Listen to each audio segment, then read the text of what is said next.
মৰমৰ ছাত্ৰ ছাত্ৰীসকল, প্ৰথমে ইংলিছ গ্ৰামাৰ চেণ্টাৰলৈ সকলো ছাত্ৰ ছাত্ৰীক স্বাগতম জনাইছোঁ। তাৰপিছত আমি আৰম্ভ কৰিবলৈ লৈছোঁ। যোৱা ক্লাছত তোমালোকক যে আমি প্ৰিপজিশ্যন পঢ়াইছিলোঁ, ইয়াত ইন অনৰ ব্যৱহাৰ আকৌ আজি লৈ আহিছোঁ নেক্সট প্ৰিপজিশ্যন আণ্ডাৰ অভাৰ অনৰ ব্যৱহাৰ। এইফালে লক্ষ্য কৰিবা, আণ্ডাৰ অভাৰ অনৰ ব্যৱহাৰ। আণ্ডাৰ মানে তলত, অভাৰ মানে ওপৰত, অন মানে ওপৰত। অভাৰ মানে ওপৰত, অন মানে ওপৰত, পাৰ্থক্যটা কেনেকৈ বুঝি? আচ্ছা, ঠিক আছে, এইটো বঢ়িয়া প্ৰশ্ন কৰিছা। এই ধৰি লোৱা, এই অন মানে লাগি থকা ওপৰত আৰু অভাৰ মানে লাগি নথকা ওপৰত। যিটো বস্তু যেনেকৈ আমি ফেনৰ তলত থাকোঁ, ফেন আমাৰ মূৰৰ ওপৰত থাকে, লাগি থাকে কি নহয়। হ্যাঁ, এইটো হৈছে অভাৰ। আকৌ এই স্কাই, আকাশখন আমাৰ মূৰৰ কিমান ওপৰত আছে? বহু ওপৰত আছে। এটি কিন্তু আমি যদি কওঁ আকাশখন আমাৰ মূৰৰ ওপৰত আছে, এই ক্ষেত্ৰত অভাৰ হ'ব, কাৰণ আমাৰ মূৰৰ লগত লাগি থকা নাই। এবাৰ যদি আমি কওঁ যে এই কলমটো টেবুলৰ ওপৰত আছে, এইটো হ'ব ওৱান, কাৰণ টেবুলৰ ওপৰত কলমটো লাগি থাকে, সেইকাৰণে ওৱান হ'ব। বুজি পাইছা তো নিয়মটো? হ্যাঁ, বুজি পাইছোঁ। এটা কিন্তু নোট নাপাবা, এইটোৱে মেইন নোট। আণ্ডাৰ মানে তলত, অভাৰ মানে লাগি নথকা ওপৰত, অন মানে লাগি থকা ওপৰত। এইটোৰ ওপৰত ভিত্তি কৰি এই প্ৰিপজিশ্যন বহাব লাগিব। দেখা, example number 1, the boat is going dash the bridge. ইয়াত কি প্ৰিপজিশ্যন বহিব কোৱাচোন? স্যাৰ ইয়াত অন বহিব। অন বহিব। ইয়াত যুক্তি দিব পাৰিবা? স্যাৰ অভাৰ বহিব না? অভাৰ বহিব। তুমি আকৌ কৈছা অভাৰ বহিব। অভাৰ বহিব কিয় আৰু ওৱান বহিব কিয়? যুক্তি দিয়া। স্যাৰ একটু যুক্তি দিব নোৱাৰো। যুক্তি দিব নোৱাৰিলেতো মই মুক্তিও দিব নোৱাৰো। ইয়াৰ ওপৰত এটা কাহিনী আছে, তোমালোকে শুনা। এখন গাঁৱত দুজন বন্ধু আছিল। এজন গল্প কৰে আৰু এজন সেই গল্পটো মিলাই দিয়ে। দুজন এনেকা মিলাই প্ৰীতি, ক্ল'জ ফ্ৰেণ্ড, মানে য'তেই যায়, যিখন গাঁৱতে যায়, যাৰে ঘৰত যায়, যিজনে গল্প কৰিব পাৰে, ভাল ভাল গল্প কৰে, কিন্তু গল্পৰ মিনিংটো বেলেগ বন্ধুৱে মিনিংটো বুজাই দিয়ে। মানুহে কি কৰে? আদৰ সমাদৰ কৰে, টকাও পইচা দিয়ে, আৰু এনেকৈ এনেকৈ সেই দুজন বহুদিন চলাৰ পাছত এদিনাখন দুজনৰ লগত বিৰাট এটা কাজিয়া লাগি গ'ল। কাজিয়া লাগিছে এইটো লৈয়ে যে যিয়ে গল্প কৰিব পাৰে, সি কৈ আছে মই ভাল ভাল গল্প কৰিব পাৰোঁ ৰাইজৰ আগত, সেইকাৰণে মানুহে আমাক খুৱায়। আৰু মই যদি গল্প নকৰিলোঁ হয়, তেনেহ'লে মানুহে আমাক আদৰ সমাদৰ নকৰিলে হয়। আকৌ যিজন গল্পৰ অৰ্থটো মিলাই দিয়ে, সি কৈ আছে নহয়, তই যে গল্প কৰা, এনেকুৱা গল্প কৰা, মই যদি মিলাই নিদিলোঁ হয়, মানুহে খোৱালে আদৰ সমাদৰটো দূৰৰ কথা, মানে পিতাই খেদি দিলেহেঁতেন। এইটো লৈ দুজনৰে কাজিয়া লাগিছে। লগাৰ পাছত সেই সময়ত ৰজাৰ শাসন আছিল। সেই ৰজাৰ ওচৰত গৈ দুজনে বিচাৰ প্ৰাৰ্থী হৈছে যে ৰাজা মহাশয়, আমাৰ এই বিচাৰটো লাগিব। যিদিনাখন এই সেই ৰজাজনে এই বিচাৰৰ দিন ধাৰ্য কৰিছিল, সেই ৰজাৰ ৰাজ্যৰ যিমান মানুহ আছে, জনসাধাৰণ আছে, সেই জনসাধাৰণে আচৰিত হৈছে, এই দুজন কিমান দিন ধৰি ইমান মিলা প্ৰীতিত চলে, আৰু এই দুজনৰ কি লৈ কাজিয়া লাগিল? এইটোৰ আজি বিচাৰ ৰাজপ্ৰসাদত। তেনেহ'লে কোনেও ঘৰত নাই, চবেই সেই বিচাৰত গৈছে সকলোৱে, যে এই দুজন বন্ধুৰ বিচাৰ কাৰ ঠকা হয়, কোনে জিকে কোনে ঠগে, এইটো আমি শুনিম। চবে কাম বন এৰি সেই বিচাৰত উপস্থিত হৈছে। তাৰ পাছত যেতিয়া বিচাৰটো আৰম্ভ হৈছে, বিচাৰ আৰম্ভ হোৱাৰ পাছত প্ৰথমে ৰজাই সুধিছে, যিয়ে গল্প কৰিব পাৰে, তাক সুধিছে যে বিচাৰ কিহৰ, কি লৈ বিচাৰ দিছে? তেতিয়া কৈছে, ৰাজা মহাশয়, আৰু কি ক'ম দুখৰ কথা, যে মই ভাল ভাল গল্প কৰোঁ, সেইকাৰণে মানুহে আমাক আদৰ সমাদৰ কৰে। মই কৈ আছোঁ যে মই গল্প নকৰিলেতো তুমি খাব নোৱাৰিলাহেঁতেন, আৰু সি কৈ আছে গল্পৰ মিনিং বুজাই দিওঁ, সেইকাৰণে মই বোলে এমুঠি খাব পাৰোঁ। এইটো বিচাৰ লাগিব মোৰ। আপুনিতো জানে যে এই গোটেই ৰাজ্যত চুকে কোণে এই দুজন একেলগে গৈ প্ৰত্যেকৰ ঘৰে ঘৰে গল্প কৰিছোঁ, সেইকাৰণে মানুহে আমাক বিৰাট আদৰ সমাদৰ কৰে, এইটো ৰজা কৈছে।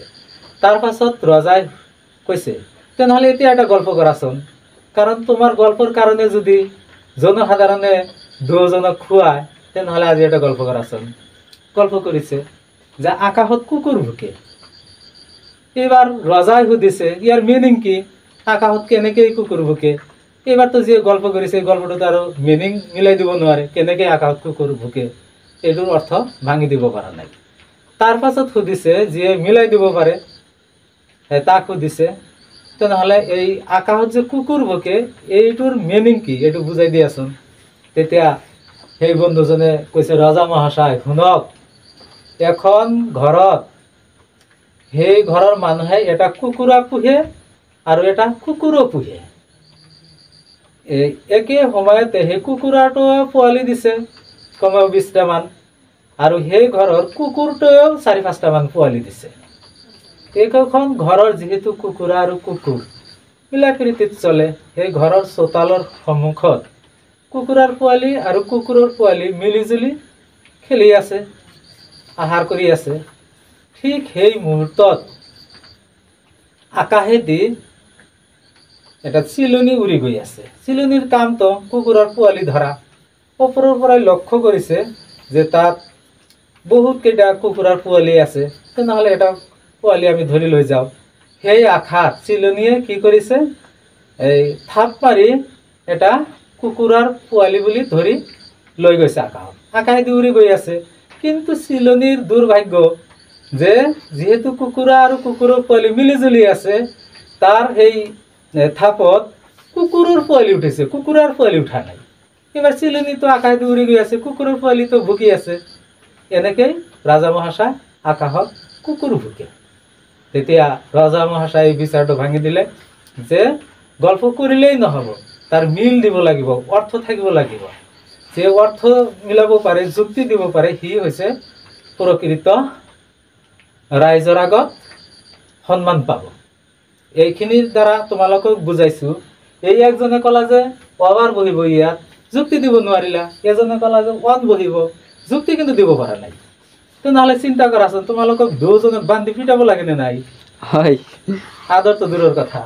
ঠিক আছে, এবাৰ লক্ষ্য কৰা, বোট ইজ গোয়িং। বোট মানে নৌকা। নৌকা। নৌকাখন গৈ আছে, দেয়াৰ দ্য ব্ৰিজ। কোনোবা ব্ৰিজৰ ওচৰত গৈছিলা না কোনোবা দিন তোমালোকে?